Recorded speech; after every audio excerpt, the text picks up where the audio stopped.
All right, so I'm gonna tell you about the time I almost got arrested. Now, even the best of us has been arrested a time or six, but this is the time I almost got arrested.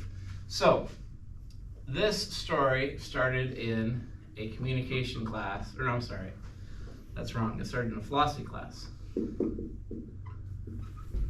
I was going to take the Introduction to Ethics class at University of Missouri, and I had two options. I had the 11 o'clock class, and I had the 8 o'clock class.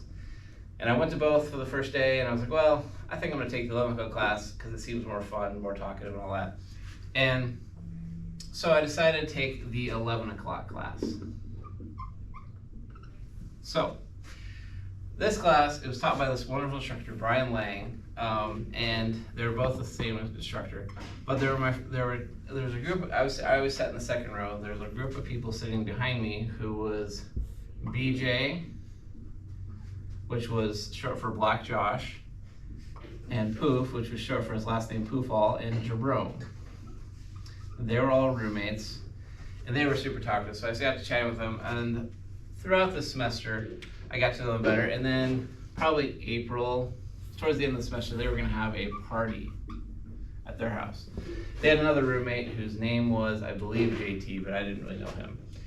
Anyway, so I went to the party, and I became friends with BJ and Poof, not so much Jerome, although Jerome's wonderful. But, so I went to the party, and then we became friends, and then we decided we were gonna go to the field house one night.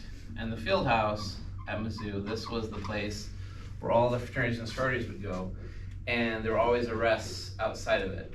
So I'm at the field house, and I got disconnected from BJ and Poof. And as we were leaving, I was like, hey, since I found them, and then I was standing in the big group, and somehow I got pushed in the middle of the street, and I get picked up. BJ picks me up, but then a police officer comes behind and puts me in handcuffs. And they're like, hey, what's the fight going on? I'm like, I have nothing to do with this. There's my friends. I'm leaving. And that make me stand there in handcuffs in the middle of the street for a while. And I almost got arrested, but I don't know what they would have arrested me for. But turns out I actually got pushed into a female police officer. That was kind of why they were interested in me. So then they let me go, and I went and left with BJ and Poof. So the moral of the story is, if I'd taken the 8 a.m. class, I would have never met BJ and Poof and Jerome, never gone to their party, never ended up at a field house that one night. So small decisions can have bigger consequences later on. So that's my story about how the time I almost got arrested. Okay, you can hit the right button again. I got